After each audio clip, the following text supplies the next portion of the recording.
নমস্কার বন্ধুরা, আজকে আবার নতুন একটা ব্লগ। কালকে ব্লগটা শেষ করে নিই। ঘটনাটা মানে ওই আমাদের যিনি রিক্সা দাদাটি ওনার সাথে আমার যে বচসা হয়েছিল, তো সেখানেই কথা বলতে বলতে ব্লগটা ওখানেই স্টপ হয়ে গেছে, শেষ আর করা হয়নি। তারপরে আসলে আমার ছেলেকে খাওয়ানোর ব্যাপার ছিল, খাচ্ছিল না, তো খাওয়ানো টাওয়ানো হলো। তারপরে আমরা খেলাম আলু পনিরের তরকারি দিয়ে, খেয়ে তারপরে শুয়ে পড়েছে, আর ইচ্ছা হয়নি। তো যাই হোক, এখন আবার নতুন করে দিন শুরু হয়েছে, আবার নতুন করে ব্লগ শুরু হয়েছে। আজকে হচ্ছে শনিবারের সকাল, শনিবার দিনকে আমরা চাউমিন খাচ্ছি। এই যে আজকে খিচুড়িও হবে। এই হচ্ছে চাউমিন। আমি আজকে একটা চাউমিনের ভাজা মশলা বানাবো। চাউমিনের ভাজা মশলাটি বানাতে যদিও লাগে দারচিনি, মৌরি এবং রাঁধুনি, কিন্তু আমার কাছে না মৌরি ছিল না, সেই জন্যে দারচিনি এবং 5 ফোড়ন আমি দিয়েছি। মানে মৌরির জায়গাতে আমি ব্যবহার করেছি 5 ফোড়ন, আর রাঁধুনি আমি ব্যবহার করেছি। গোটা শুকনো লঙ্কা যদি কেউ না দিতে চান তাহলে গোলমরিচ অ্যাড করতে পারেন। হচ্ছে চাউমিনের ভাজা মশলা। মৌরিটা আমার কাছে নেই, আমি যার জন্য 5 ফোড়নটাই দিলাম। এবার দিয়ে দেবো সবার লাস্টে একটুখানি গোটা জিরে। গোটা জিরেটাও অপশনাল, ওটা দিতেও পারেন, নাও দিতে পারেন। তবে চাউমিনের প্রপার যে মশলাটা, ওটা সাধারণত আমি বলে দিচ্ছি আপনাদের, রাঁধুনি লাগে, সম্ভবত। আপনারা একটা কাজ করবেন, আমি একটা ভাজা মশলা আপনাদেরকে বলে দিচ্ছি, ওটা চাউমিনে খুব ভালো লাগে। চাউমিন বা যে মশলা মুড়ি আমরা যে খাই না, ওটা তো ভালো লাগে। মৌরি, দারচিনি, গোটা ধনে, গোটা জিরে, একটু জায়ফল, খুব সামান্য জায়ফল, রাঁধুনি দিয়ে ওটাকে করে রেখে দেবেন। ওটা চাউমিনে দিতে পারেন, ওটা মশলা মুড়ি যদি মুড়ি মাখা যদি করেন তো দিতে পারেন। উফ, কত কি জানি আমি। যাই হোক, ঠিক আছে। আসলে আমি একটু নিজে করে করে দেখেছি কেমন লাগে খেতে, তো দেখলাম ভালোই লাগে, তো ওই জন্য আমিও দিই। কে সবসময় বলবেন নিজে রান্না নিয়ে এক্সপেরিমেন্ট করতে করতে না, ও তখন দেখবেন আপনি নিজেই কত কি জেনে ফেলেছেন। আমাদের মা ঠাকুমারা কার কাছ থেকে জিজ্ঞাসা করতো, তখন কোথায় ইউটিউব ছিল, ওনারা ওই এক্সপেরিমেন্টই করতেন, করে করে করে করে ওনাদের এই। যাই হোক, ঠিক আছে, চাউমিনটা করি, তারপরে আবার দেখাচ্ছি।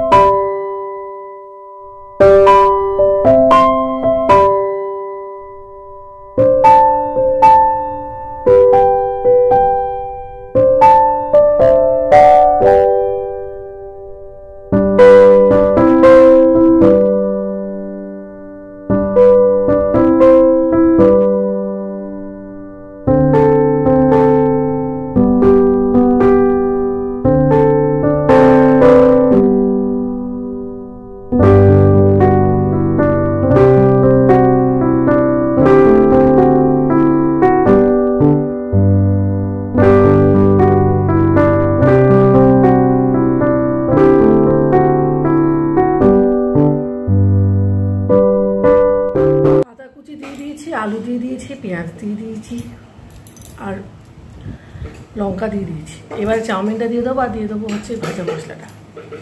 আলু অনেকদিন পরে দিলাম চাউমিনে, সাধারণত চাউমিনে আলু দিই না, পেঁয়াজি দিই। আর শীতকালে হলে ওই বিভিন্ন ধরনের সবজি, ক্যাপসিকাম, গাজর, ফুলকপি, বাঁধাকপিও দিয়ে দিই, ভালো লাগে খেতে।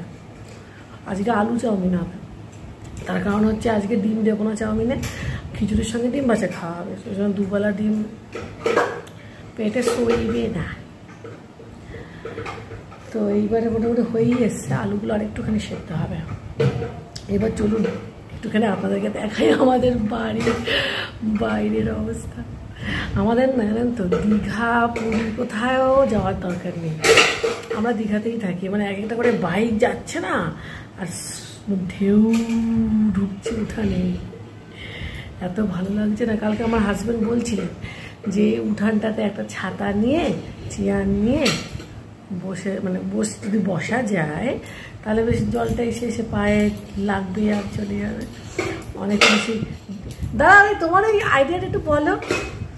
ওই যে বিকালকে বলছিলে উঠানে চেয়ার নিয়ে বসলে বেশ ঢেউগুলো পায়ে লাগবে আর চলে যাবে, তোমাকে দেখাই। আমি নেই, চলুন আরে আরে কুকার নিয়ে গেল, আরে ওকে নিয়ে যাও। এ মন্ডাই ভাইকে নে, ভাইকে নে, ভাইকে নে। কুকার টুকার সব ফেলে দিল। নে নে নে, কেন উনি করছিস ওকে?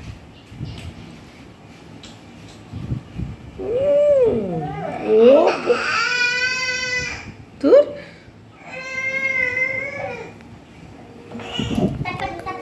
এদের ভাই বোনদের এখন ভালোবাসা শুরু হয়েছে।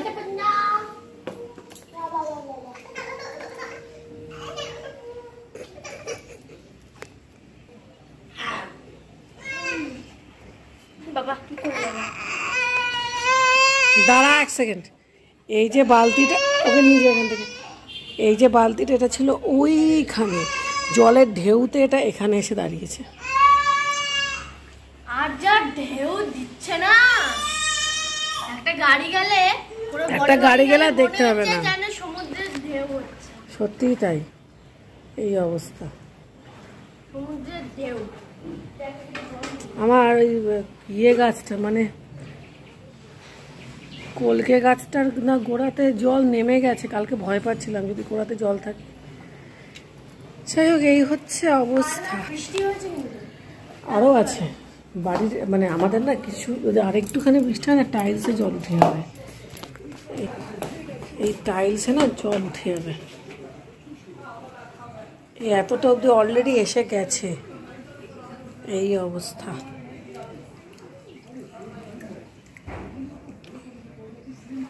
কি করছিস? আমার মেয়ে শুধু শুধু চাউমিন খাচ্ছে, কে এটা? সত্য এটা আমি কেটে দেবো, দেবো না। ওই ওরা ওরা অবস্থা দেখ।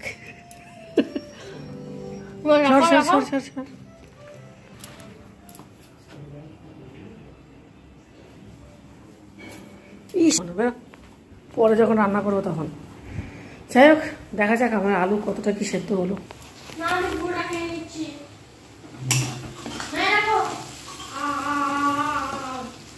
ওকে আগে জল দে,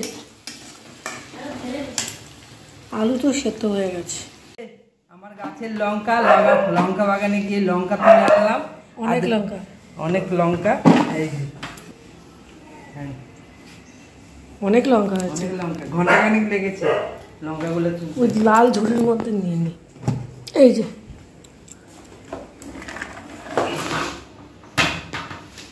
100-200 লঙ্কা হবে না? 250 বেশি।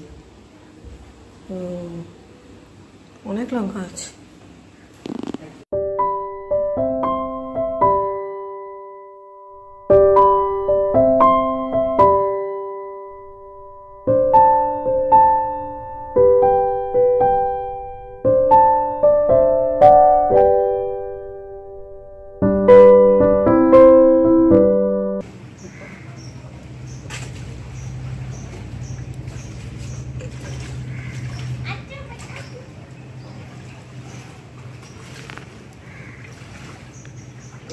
ওইদিকে পার করবি, তাহলে এইদিকে আর যাবি না, আর যাবি না, ওখানে স্লিপ আছে কিন্তু হাতে ঢোকাবি বারবার। আরে কি করছিস? তাহলে মেয়েটা না ঢুকে যাবে মুখে ভালো জল।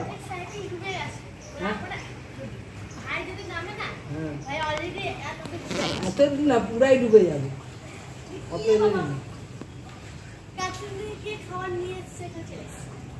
স্লিপে ডুবে পড়লে না আবার ভালো জল গালে ঢুকে যাবে। মনটাই সাঁতার কাটবি?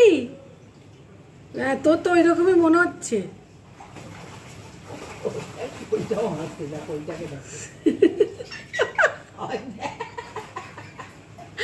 ও বলে আমিও নামবো দিদির মতন।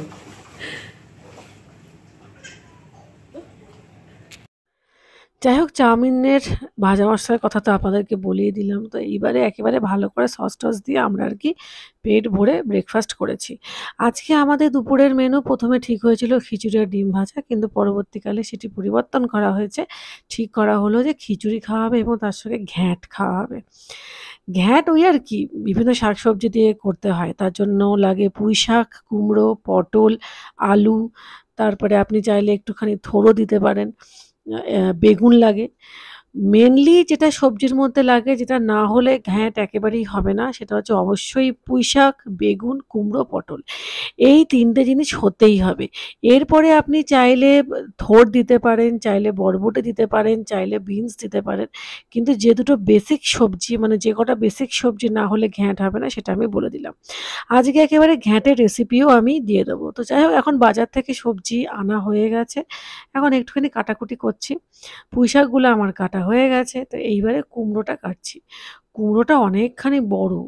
তো অতটা কুমড়ো তো আর লাগবে না। তো যেটুখানি দরকার ঠিক সেটুখানি পরিমাণ মতন কেটে নিচ্ছি। আপনারাও বুঝে শুনেই কাটবেন, কারণ যেহেতু অনেকটা সবজি যায় তো, তাই বেশি করে কাটলে কিন্তু অনেকটা বেশি হয়ে যাবে। চেষ্টা করবেন পরিমাণ মতন দেওয়ারই, তাহলেই কিন্তু ঘ্যাঁটের স্বাদটা অনেকটা বেশি ভালো আসবে। একটা সবজি বেশি, একটা সবজি কম হলে কিন্তু হবে না। সবটাই আপনাকে নিজস্ব চোখের আন্দাজ করে করতে হবে।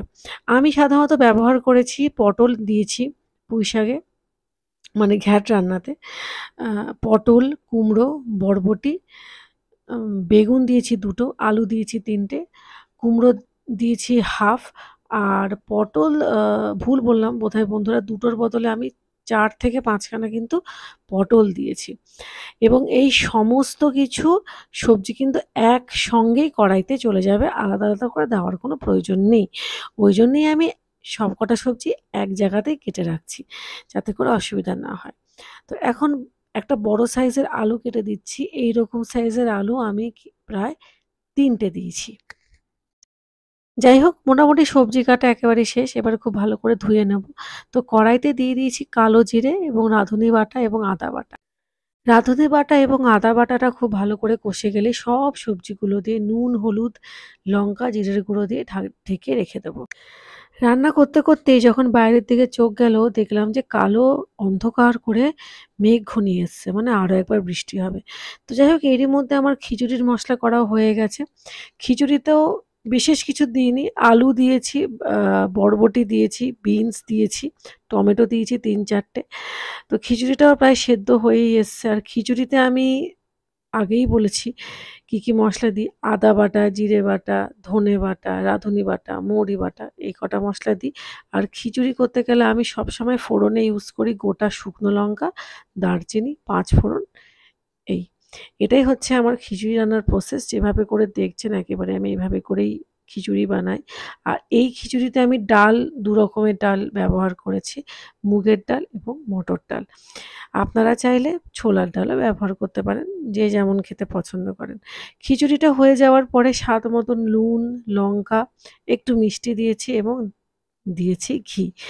এই পাশে আমার ঘ্যাঁট রান্নাও কিন্তু এক্কেবারে হয়ে গেছে। খিচুড়ির সাথে কিন্তু খুব ভালো লাগে। এক্সট্রা জলের কোনো প্রয়োজন পড়ে না।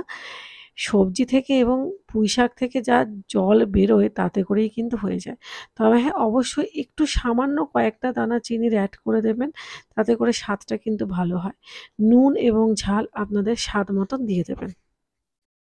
যাই হোক, ঠিক আছে বন্ধুরা, আজকের এই ব্লগটা কিন্তু একেবারেই আমার রান্নার ব্লগই হলো। তো ব্লগটা আমি এখানেই শেষ করলাম। আর হ্যাঁ, ঘ্যাঁটের একদম যখন মানে ঘ্যাঁট রান্নাটা হয়ে যাবে, তখন কিন্তু সবশেষে একটুখানি মৌরি এবং দারচিনি ড্রাই রোস্ট করে দিয়ে দেবেন, যেমন আমি দিয়ে দিলাম। ব্যাস, তাহলেই কিন্তু একেবারে কমপ্লিট। তো ব্লগটা আজকে এখানেই সমাপ্ত করছি। আবার দেখা হবে কালকে। সবাই ভালো থাকবেন, সবাই সুস্থ থাকবেন।